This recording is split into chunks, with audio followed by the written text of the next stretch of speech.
Go ahead, Jay. Good morning, everyone. I noticed that we were doing some interesting stuff on SCADA before I joined into the call. That's cool. Okay, so first off, I apologize. I don't have a camera today. Somehow between yesterday and today, I've managed to break it. No idea how.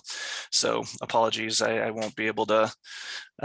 Mark's laughing, but yeah, no, it literally just worked yesterday. I was just in a team call with it, and now it's dead. So anyway, let me go ahead and get this set up, and then I'll share my screen. Let's see, share.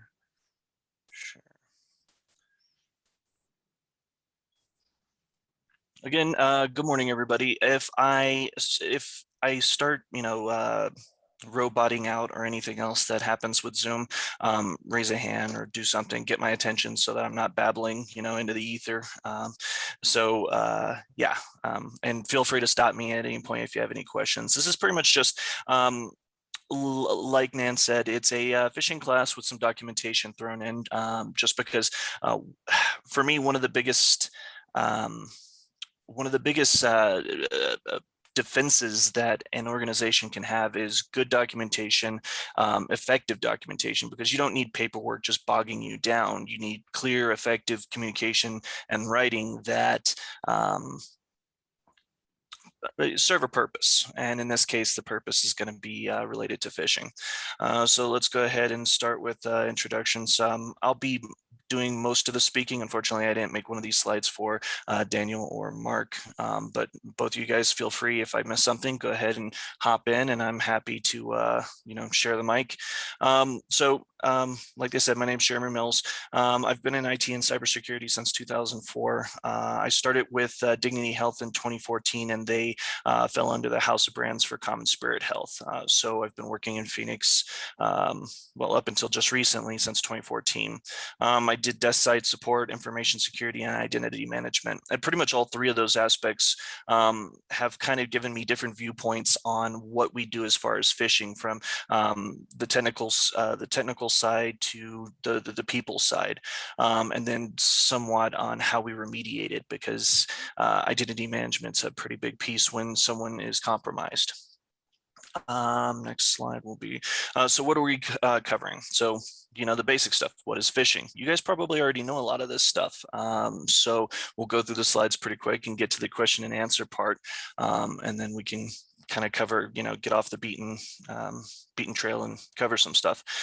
So what is phishing? Social engineering, example cases, some controls that we can put in place, red flags, types of attacks. So what is phishing? So phishing is a combination of the word phishing and freak.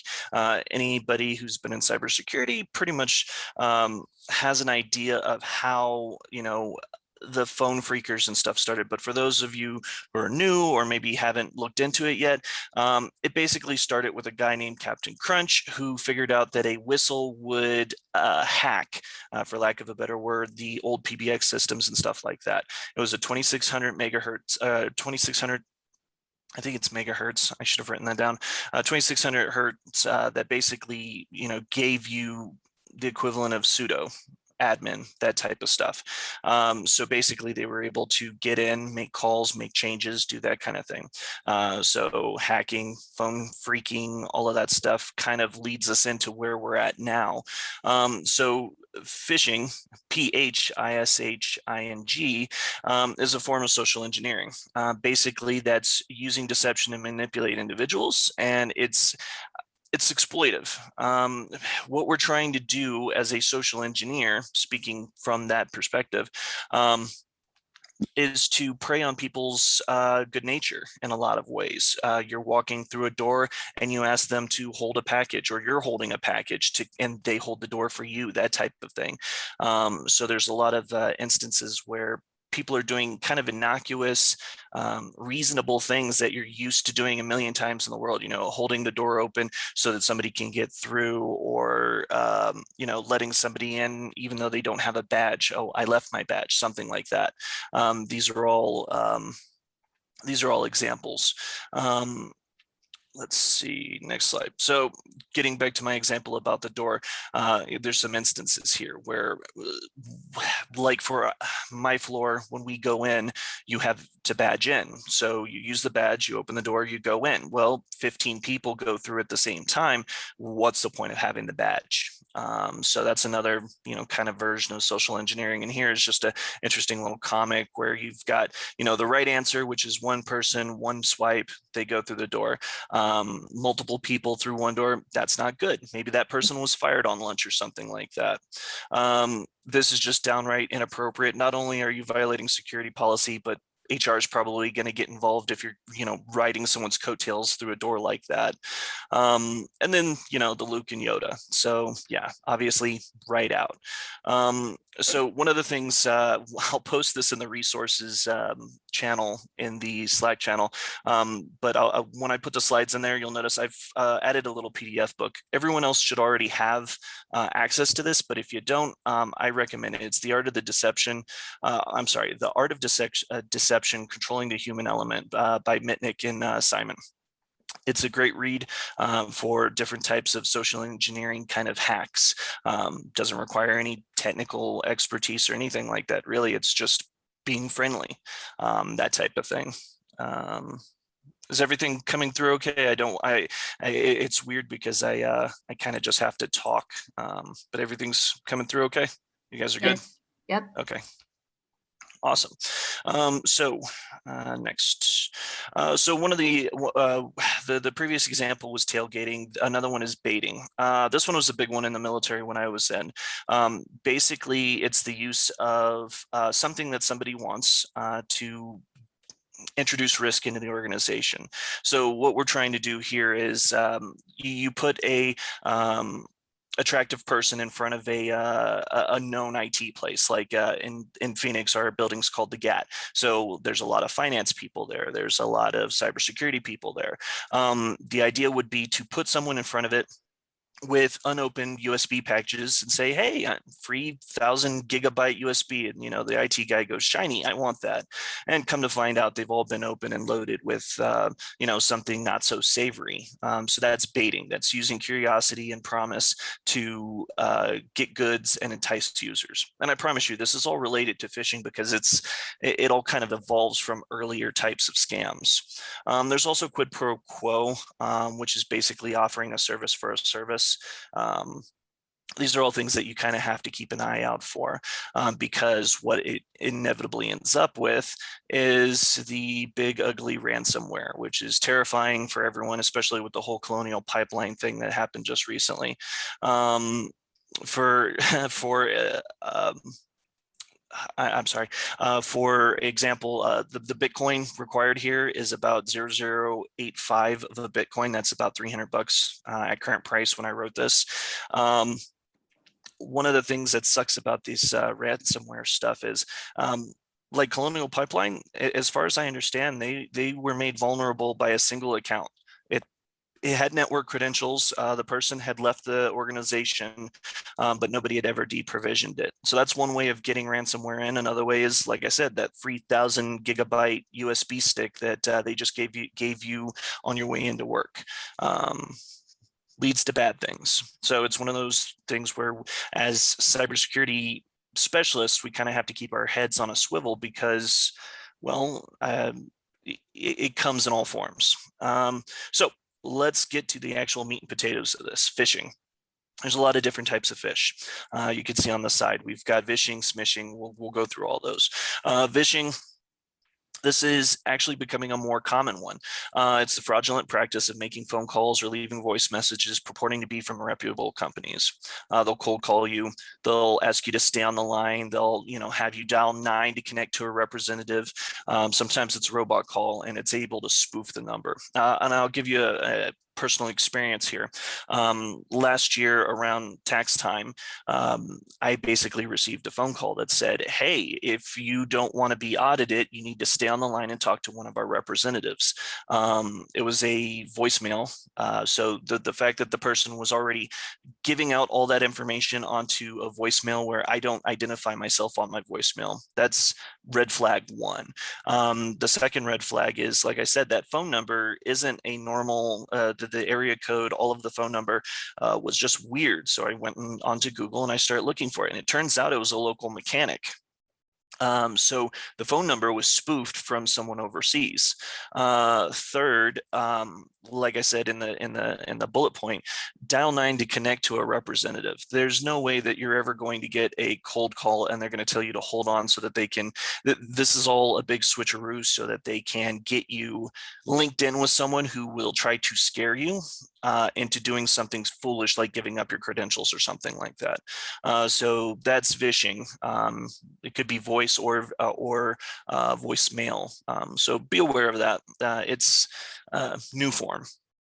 Then there's smishing. So smishing is text messages, but it's also been expanded to instant messaging and stuff like that. I've got a backup Wi-Fi point, T-Mobile, whatever, jetpack. It's got a phone number associated with it. And every probably month I have to go in and clear hundreds of text messages that people are just randomly spamming out for, unsolicited medication, any kind of thing that will, entice you into giving up your personal credentials or your personal information.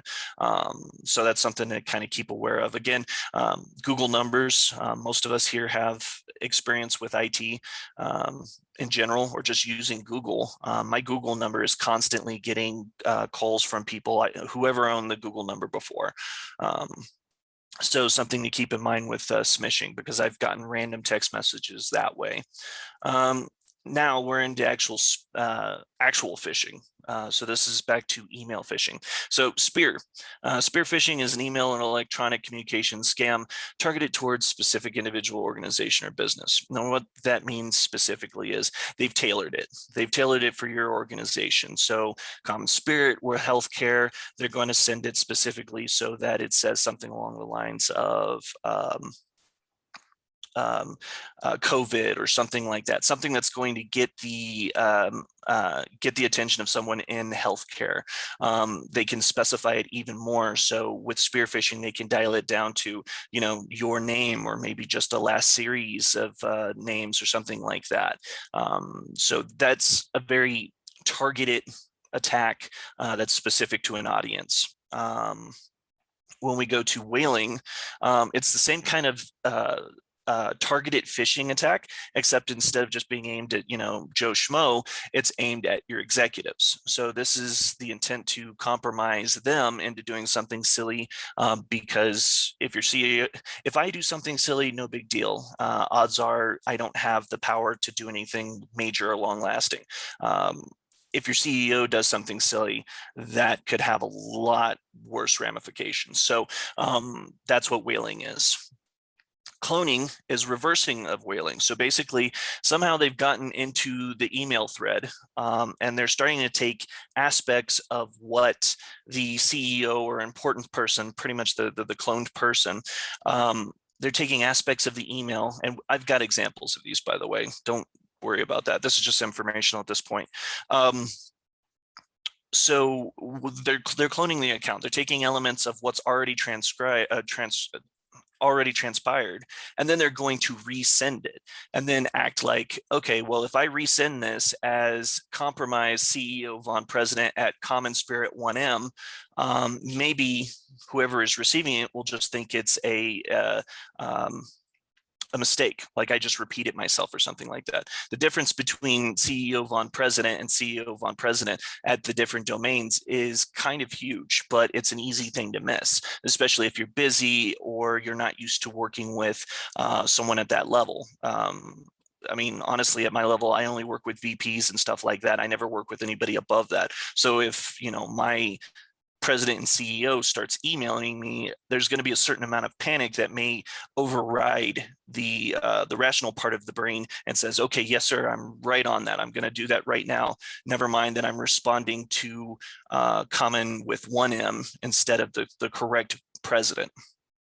Usually these kind of things, these cloning accounts can be sent out to a large number of people because the odds are on their side that someone will panic, someone will do something silly and not check. We'll go into a couple of controls for these when we're going through the examples. Snowshoeing. So we're out of phishing and kind of hitting the peripheral of phishing emails. Snowshoeing is an interesting concept. It's kind of like a guerrilla attack. There's two things that they could use it for. One is to weaken the reputation. Anybody who's ever worked with any kind of filters, there are reputation-based filters. And if you can spam from a certain IP address, or I'm sorry, spoof from a certain IP address enough times, you can lower their reputation and get them blocked, or you can there's any number of things, but specifically in regards to phishing,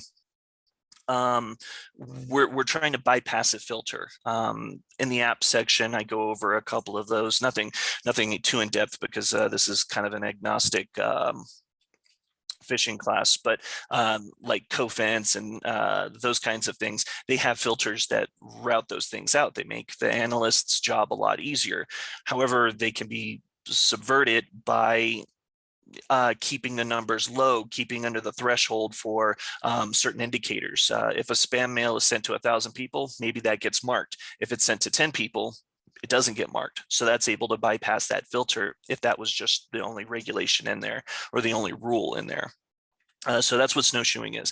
It's basically just spreading it out to, well, it depends on your goal. So search engine phishing. This is an interesting one. Basically, it is artificially inflating a site's rating so that it will show up in like Google. It'll show up higher, the goal being to get it above the actual legitimate site. So, you know, goggle.com, they artificially inflate it so that if you're looking on DuckDuckGo, it shows up above Google, something like that. This is related to, there's a couple of specific practices underneath this that are kind of related, but the idea is, like I said, to artificially inflate a bad site so that you can direct traffic there. Angler phishing. So this is one of those things. If you already have that bad site up, let's say that it's Dell support, Dell laptop support or something like that, you can pose as the service desk. Help desk, customer service, whatever you want to call them. So what happens there is you've artificially inflated the website. They think they're calling Dell Help Support. You're posing as Dell Help Support, and then they give you their Dell credentials or whatever. And then that person turns around and goes to Dell and orders a whole bunch of stuff, or otherwise, you know, screws up that person's day. This leads us into farming. So there's a bunch of different ways of farming, but basically the definition is the fraudulent practice of directing internet users to a bogus website that mimics the appearance of a legitimate one. So you're going to see this with banking. You're going to see this with like a lot of things where all they want to do is get your credentials and then get you out of there, right? Amazon, Google, I tried to find examples of these for those. Those guys are super aggressive about cleaning up. Like you can't do cyber squatting with them. You can't do typo squatting with them. I have an example there of Google with 3 O's instead of 2, but that's gone. If you take a look at virustotal.com and you try to do Google or Amazon misspelled or anything like that, which was a common way of getting people to the wrong site because of just misspellings, like I said, typo squatting. You could see that Amazon's gone through and they're forwarding the traffic from those. So like Amazon with all O's goes to actual Amazon. Google with, I tried up to 15 O's. I've also tried GOUGL, that type of stuff. And it's interesting because they've gone out and they have cleared the brush, so to speak, to direct traffic to the legitimate site, which is awesome. That's great. Not everybody has that kind of money where they can litigate and fight over domains. So for the big addresses, I mean, make sure that you're on HTTPS and stuff like that. but typo squatting isn't that big a deal for the big ones. It is a huge deal for the little ones. So little mom and pop shops, that type of stuff, people who have set up things on um, their own websites and stuff, that kind of thing could be easily misdirected, and that's where people are going to be targeted, because, well, like I said, Google's kind of looking out for themselves. They don't want any of that traffic going anywhere else, so they fixed it. But anyway, yeah, give it a chance with farming, and really with any of this. VirusTotal is one of your friends. I learned about it when I started with cybersecurity, and I've been using it for years since. It's awesome.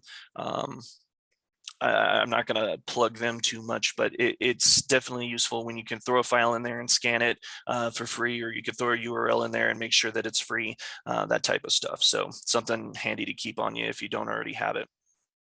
Okay, so actually getting into the phishing details. So let me make my screen bigger. Oh, and sorry about that. I forgot that every time you hit F5, it does that. Okay, hopefully that's a little bit more readable for everybody. Okay, so first one, we're going to cover some of the red flags and topics that these folks will use to kind of try to scam us.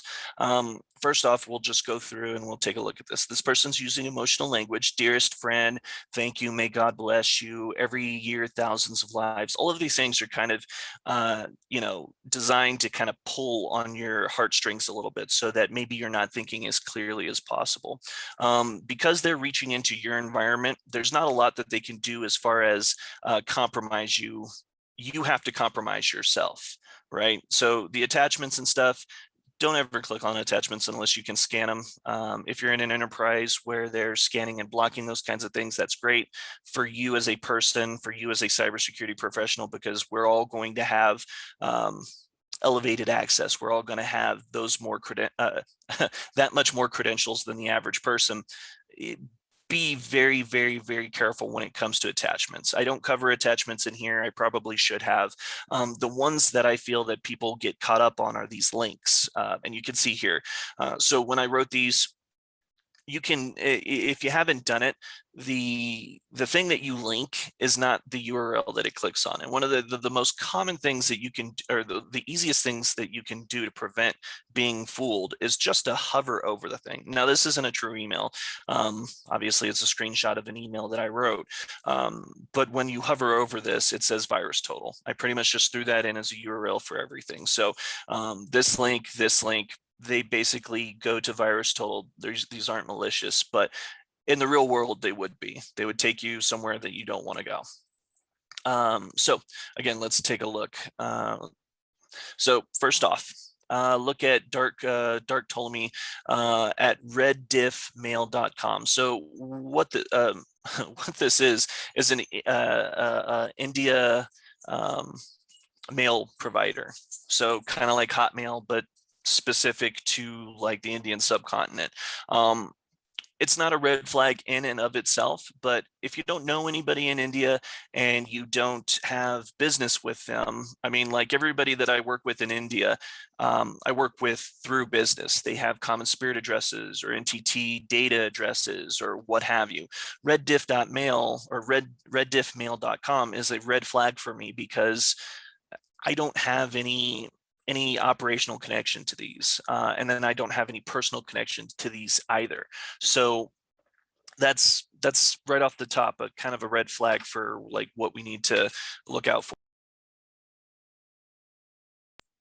Let's see next. So obviously you saw the links. I explained those.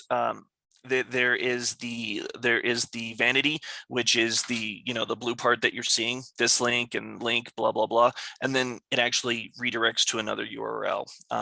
Microsoft is bad for this. It's literally one of the easiest things to do. I have workflows that are based off of this, so that like during the run book you can click on this and it'll direct you to another part of the document or to an entirely different document. So great tool when used properly, but kind of a stupid thing if you're not paying attention, because you just click on this and you're kind of screwed over. There's no way to kind of cut corners on that. So let's cut to the next one. So like I said, one of the things that throws me off, and something that I've noticed with scammers and spammers, especially with social media and phishing in general, um, names are hard. Names are hard across cultures.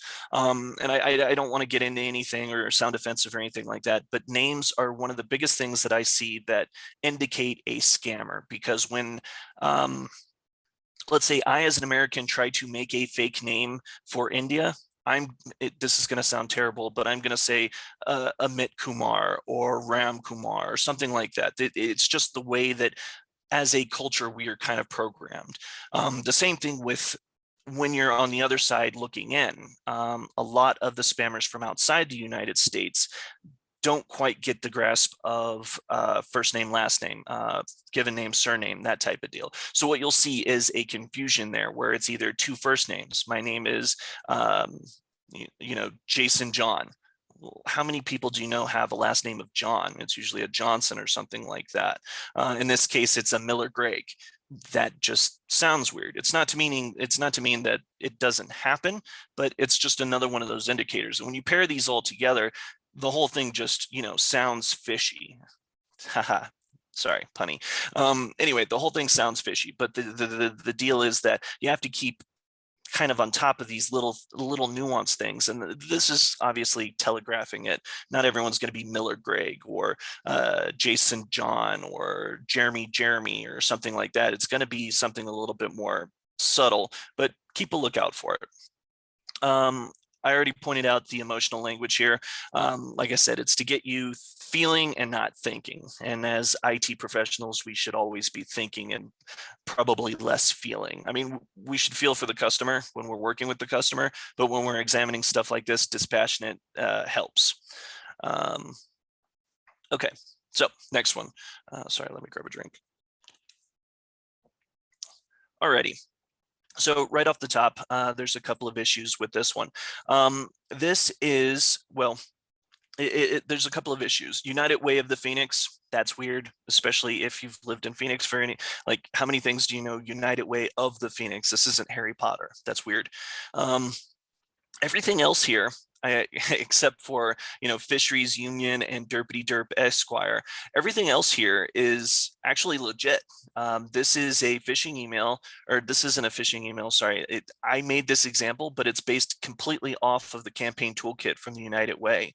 So that's one of those things that is, if you've ever worked with them before and you saw this, you might be tempted to think it was actually correct, that you're actually working with the United Way and that you're actually donating to their website, even so much as the UnitedWayMV.org. I have that link in there, but again, it's just a vanity URL. The actual URL takes you someplace malicious. So even though it spells out there where it's supposed to be taking you, it doesn't. It's just another way that being quick and not paying attention could get you in trouble. Like I said, a couple of the things here that kind of stood out, that I put in there. United Way of the Phoenix, that's just weird. That might be something that somebody's not catching when they're, doing a million of these a day, or they just don't care because they're working off of volume and not off of quality. Same thing, be sure to complete your virtual pledge by, and then it just stops. Now, if you're just, tacitly looking this over, you probably wouldn't notice that, but there's no date. Why does it just stop? That's weird. In cases like this, it helps if you have an external banner. This is provided through a number of services, but like my company goes through and we manage who gets listed as an external email and who doesn't, and it gives us a banner. And that banner is super helpful because it should trigger, okay, I need to pay attention. If you don't have that, you should be paying attention already, but this is a nice reminder.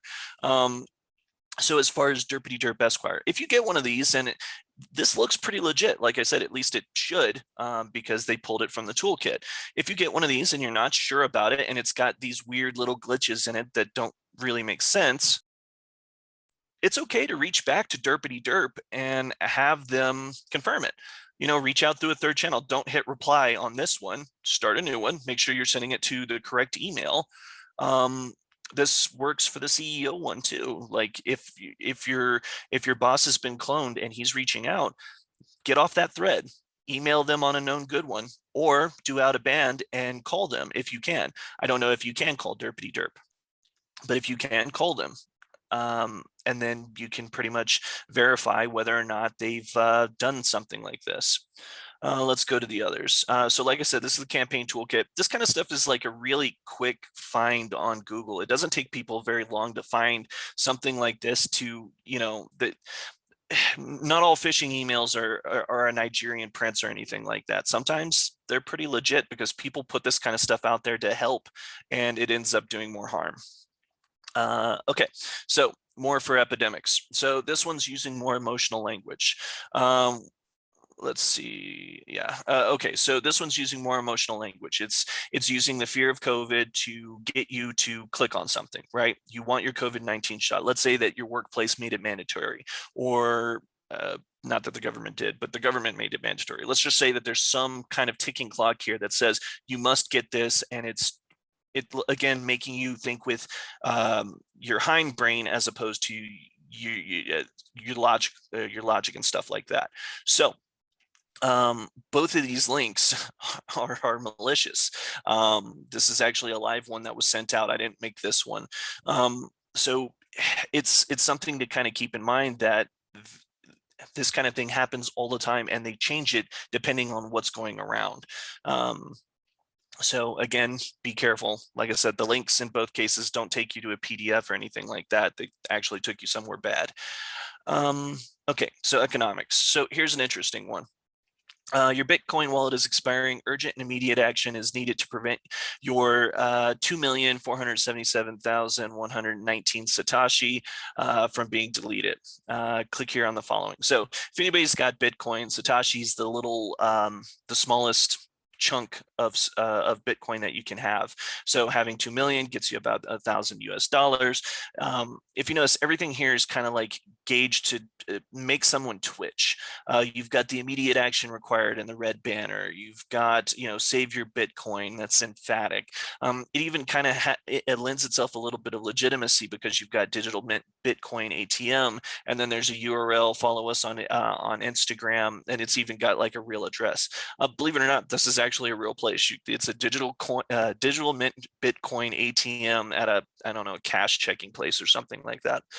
So this part down here is actually real. The save your Bitcoin takes you somewhere awful. It's one of those things where it's set up like a farming, and it looks like one of the places where you would be able to spend fiat money for Bitcoin, for cryptocurrency and stuff like that. And the idea is that you log in, you give them your credentials, and then they go clean you out, which is, obviously bad. Again, a lot of the same things that you're checking for on the other types of emails, I just haven't called out here. Why are you getting stuff from rediffmail.com? Why is someone from India emailing you about an Albuquerque whatever? These are all things to keep in mind. Let's see. Yeah, sorry, I circled some of these. Okay, so IRS. So you'll see this one kind of pop up a bunch of times where it's not the little highlighted hyperlink, it's actually a button or something like that. Cool, button. Buttons are nice. This is from the Internal Revenue Service, the actual website. That's one of the phishing emails that were circulating about that time frame. So this is already known. If you see this, it's generally bad. The original email came from, a not.government site, that type of stuff. But they can look pretty legitimate, which is why I showed this one in here. When you click on the attached details, you open up malware. IRS. This is one of the ones that looks a little bit more cartoony. It should stand out a little bit more because it just doesn't look professional. I mean, they make attempts at it. You've got your privacy rights down here. Simply confirm by clicking here. Again, we're back to the URL. The vanity plate being changed to hide something sinister there. And then if you look at the front, so the original domain was blocked out. Again, this is from the actual IRS website, but basically where that green line was, it was somewhere malicious, and they just spoofed the from part because you can change that. So IRS refunds, well, great, that's great, but it was coming from, like China or something like that. There's no reason. That's just bad. Okay, so politics. Politics is a big one because again, it's another thing designed to get you past logic and more into thinking and or feeling instead of thinking. So there's a couple of here on here. Everyone's seen the commercials for Trumpy Bear. Basically, this is going to target folks who are just really let's say passionate on both sides.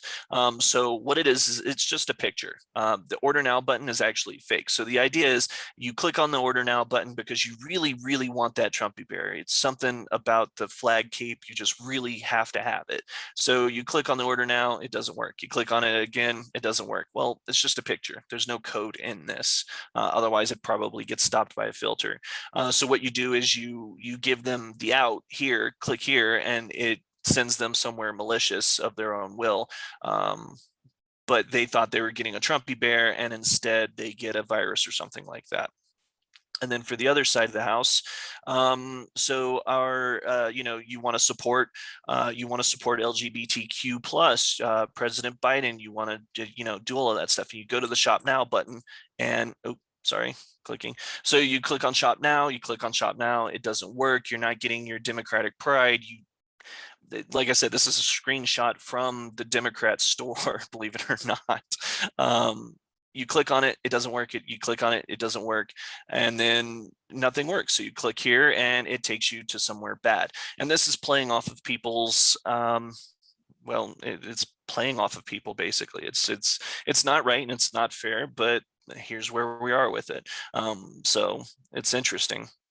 So next is holidays.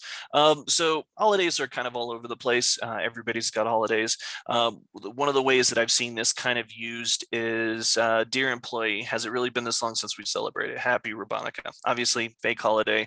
But if you work for an organization, odds are you've received a gift card at some point as a gift from management or something like that. I'm not knocking it. It's awesome. But if somebody was internal to your organization and they knew that this was happening, it'd be a way to kind of play off as an internal threat. I know that my director just sent everyone a $50 Amazon gift card. So I send this out and I get them to do something dumb, basically. So the holidays and a couple of the things that are, going to show up here is Dear Employee, usually managers, that type of stuff, they're all going to try to be a little bit more personable during the holidays. So right off, that's kind of like a red flag. There's a bunch of little things, especially like the English towards the end. Please accept this token of happy fun time wishes. Obviously, I'm telegraphing that a little bit, but it's just an example. So something to keep in mind. Sorry, let me grab a drink. So any questions so far with the examples and the types of phishing before I go into the last piece? Yeah, man. Well, pretty humorous presentation. Thank you. And my question to you is, currently, does AI or will it take a role in regarding this more specific phishing email and address some of those issues? Well, so AI and specifically applications that do the filtering and do the rule set, they're programmable. They're only going to be as good as the engineers that are setting up the heuristics on it. So as much as I love the idea of AI, we've got AI bots that are doing like coding and stuff like that. They're great for repetitive tasks. They're not so good for what am I trying to say here? They're not so good for trying to cut through human BS. Let's just be honest here. An AI is going to be great at going through and doing something that you've shown it how to do, that you've programmed it how to do, that type of thing. I don't think we're to the point where it's going to be able to, because this is much less a technical exercise as it is a person-to-person exercise. Someone is building this, someone is trying to play on you, and I'm not sure that emotional context or the context period is going to be picked up by AI, anytime within the next 5 to 10 years. That's my guess. I'd probably have to direct you towards an AI engineer or something like that, because I mean, we've seen stuff in the news where Twitter is, experimenting with content bots and stuff like that, to see if what you're saying is rude or angry or something like that. But again, that's based off of people programming a heuristic. So once those rules are set up in place and people can kind of tease out what the rules are, then they can make something that circumvents it. Sorry, does that answer your question?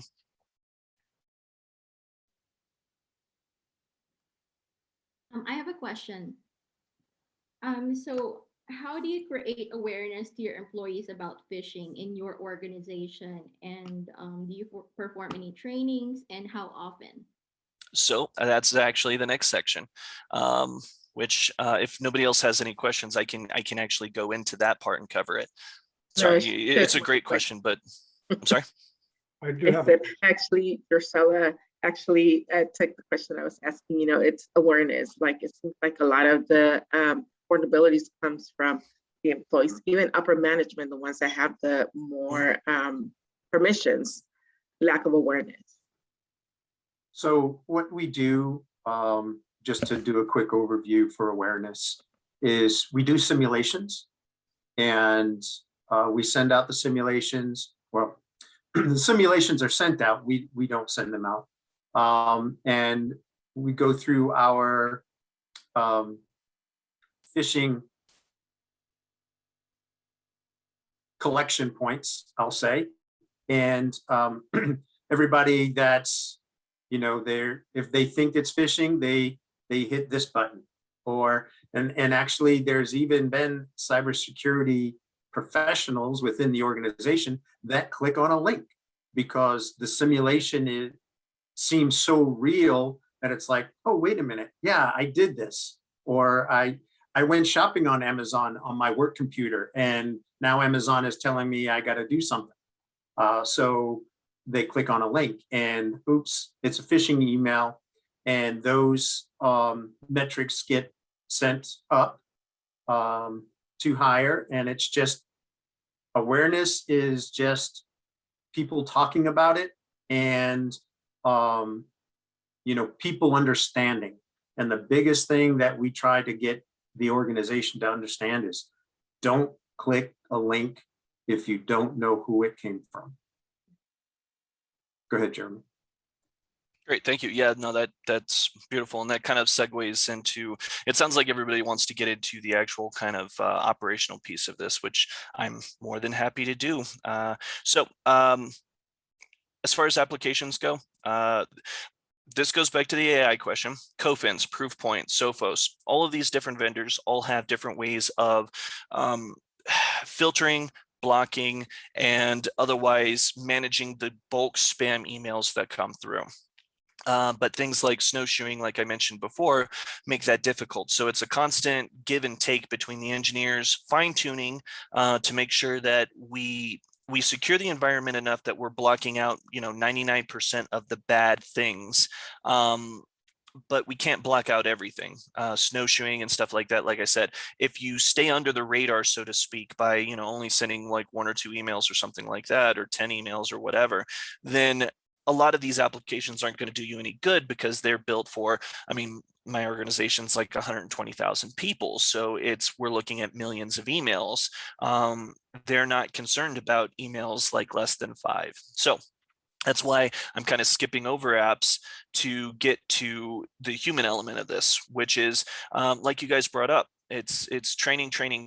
We have to train the human portion of this, because they're the ones that are clicking on these links. The malware doesn't make you click on itself, okay, some of them do, but still, as far as phishing goes, it's the human that's doing it. So training, and then good documentation for what to do when you're in a weird spot. And I realize that's not a great definition, but like Mark said, as far as training goes, this is where I wanted to bring up the simulations that he mentioned. The IAM team, like I said at the beginning, that's a huge part of this. they go through and we basically pull a list of everybody in the organization, cybersecurity, the departments, that type of stuff. We have it all broken down. Those population groups are submitted to the phishing simulation folks. And like Mark said, they send those out, and they send them out pretty regularly. I think it's something on the order of once a month, if not a little bit more often. And the idea is, you go through and you have two options. You can click on a link and it's going to tell you that you messed up. It's going to send you to phishing training, or you click on the correct the correct button, which is it's a phishing button, and it wraps the entire email up and sends it to one of our applications, like he said, the phishing collection points, to be analyzed. If it's something weird, then it gets escalated to threat response, and those guys take a look at it. That would be, your threat hunters and stuff like that. So they're looking at it, dissecting it, and if it comes across that it's something that they can block via hash or something like that, then they'll remedy it that way, and then bam, it's done for the enterprise. So that's great. As far as customer awareness, or not customer awareness, employee awareness, we have yearly cybersecurity training that goes through, and pretty much everything that we just covered here. I didn't use that training because, to be honest, I don't know if it's proprietary or whatnot, so I made a new one. But basically that training is specific to your environment, what kind of things that you can reasonably expect to see, that type of stuff. And then if it's out of band from that, then yeah. So a couple of the things that you do besides the training is you give the employees ways of reaching out to someone who can actually fact check this. And you can either do it through an automated system, like I said, Proofpoint, Cofense, anything like that. Or back in the bad old days when I first started with cybersecurity, it was literally they would forward the concerning email to our team, and we would have to manually open it up, dissect it from a shared mailbox, run it in sandboxes, run it against half a dozen different link checkers, that type of stuff. It was a really manual process, but the idea is the customer sees it, they get an iffy vibe from it, and rather than just click on it and to heck with the consequences, they actually just go, I'm not comfortable with this, I'm sending it to them to double check. And that's kind of where we started. And then, like Mark said, the idea is, if you don't know where it came from, don't do anything with it. Either report it as a spam or report it as phishing, and let the automated systems, or in the case of where it's manual, let the manual systems take care of it. So that's where the training has come through, because not only are we repeating this through monthly phishing simulations, but we're also repeating this through annual training sessions. As far as how often people should be trained on this, I think the industry more or less says it should be about a year. I think anything more than a year, maybe every 6 months or so, you're going to burn people out and they're going to stop paying attention. It just becomes one more thing for them to complete, and then they don't really internalize the lessons. That's something that you have to watch out for, because when we're talking about phishing across an enterprise that's 10,000 or more people, some folks are not going to pay attention. They're just not going to pay attention. And the idea is that you have to try your best to get to them, but you can't oversaturate it, because it's gonna have diminishing results. Hopefully that helps answer your question, Jurcel, as far as that goes. Okay. One thing to add on that, Jeremy, is burnout. Everybody knows the story of Peter crying wolf. And when that wolf actually comes, nobody's going to pay attention. So that's why we have to try to find the happy medium of how much training we do, how many times we send out simulations, and things like that. Because when a phishing email actually comes in, they're going to be like, well, it's just the same thing. And, for all intents and purposes, they could just say, well, I'm going to click on it and see what happens. Mm-hmm. And it can actually be a phishing email. Yeah, great point. Let me power through this last part, and then we will get to more questions. So this is the documentation portion of this. I'm a big believer that a lot of these questions that you guys are asking, they're great. They're absolutely awesome. And they need to be dictated in the proper paperwork. So I'm going to give you guys pretty much the industry definitions for what type of paperwork is what, and then where our stuff would fall underneath it, if that makes sense. So what we see up here is policy, standards, baselines, guidelines, and procedures. When we go to policies, this is a overall general statement. This is something that I would liken to marching orders for anybody who's been in the military. This is the general, go here, do, or pretty much pick up your stuff, move in this direction for this distance. It's a general statement of what senior leadership wants you to do. So in this case, a good example would be, we want to implement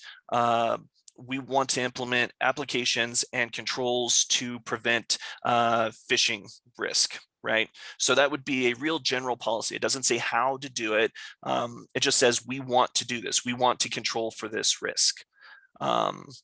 Which leads us to standards. These are like mandatory activities.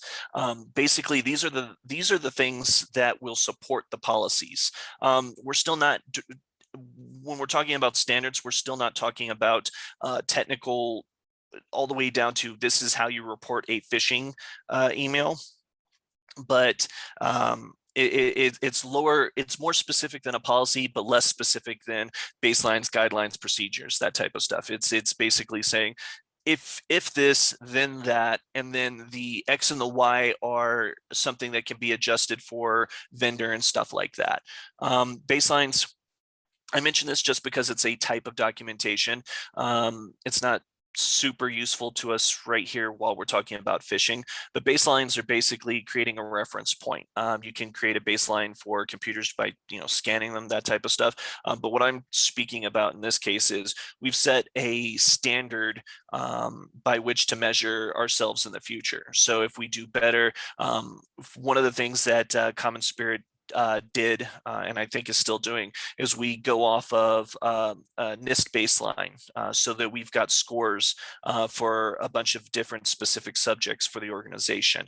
So those baseline scores we can set as goals like, okay, we're at a 3 for this, we want to set it to a 3.5 for FY22 or something like that. So that's what a baseline is, and that's why it's important as a document, because if you set, we're receiving 100 people are clicking on 100 phishing emails a month through like the simulation that Mark mentioned. And then, next quarter, we want that down to 50. There shouldn't be that many people. So we can establish these baselines. Okay, guidelines. This is where it comes back to phishing. Recommended actions and operational guides. Basically, these guidelines are what we're trying to reinforce to the users whenever possible. We want them to, if it's iffy, not to click on it. It needs to be reported. That's these kind of guidelines that we're pushing out to the organization through monthly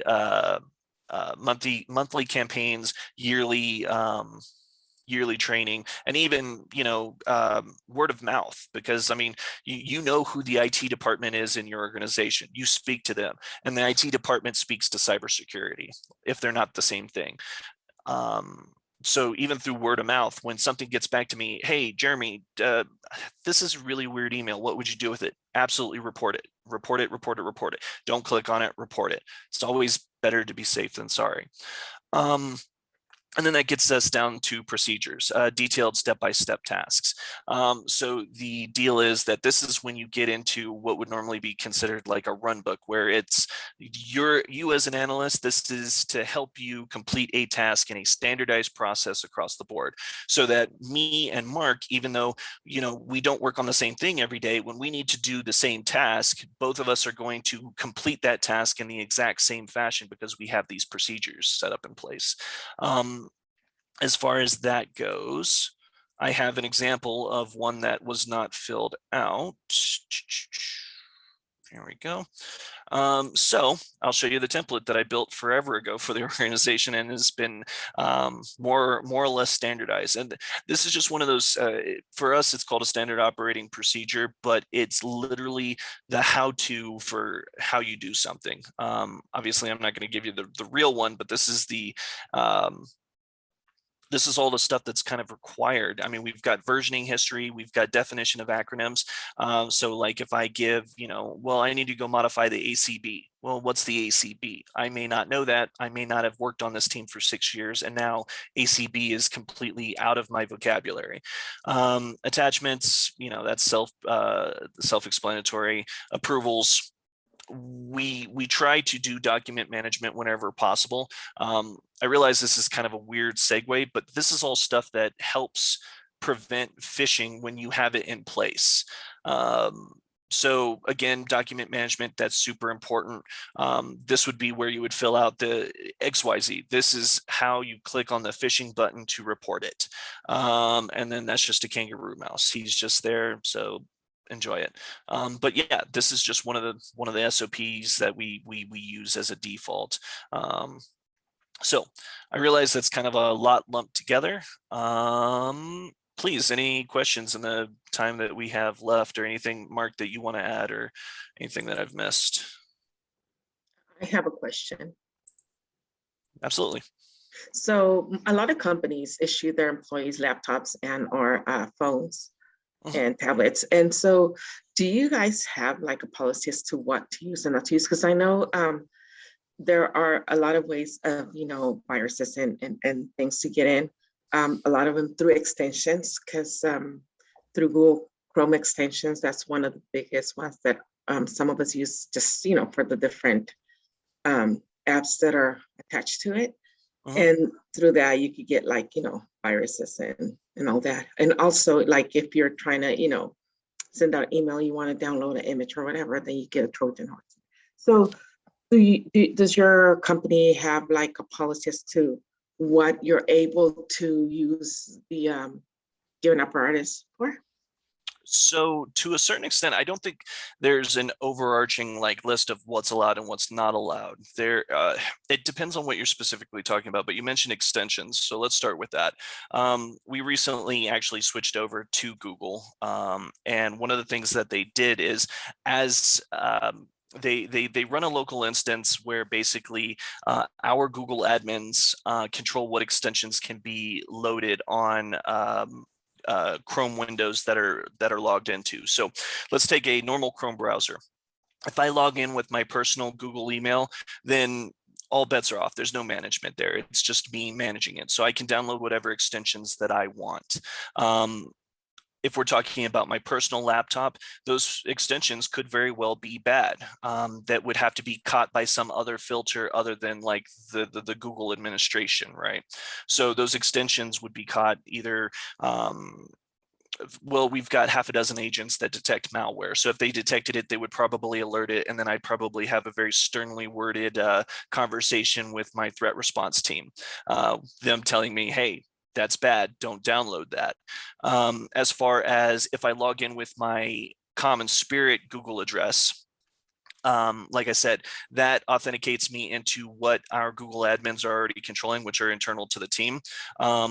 Third-party extensions are pretty much denied by rote. So like even something like a task board, which is controlled by a third party, they will cut that off and you just will not, you won't be able to download it.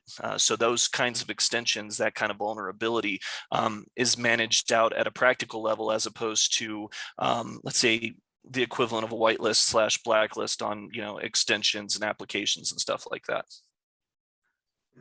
To add on to that, Maria, the devices that are issued to you via your company are all maintained on the company network.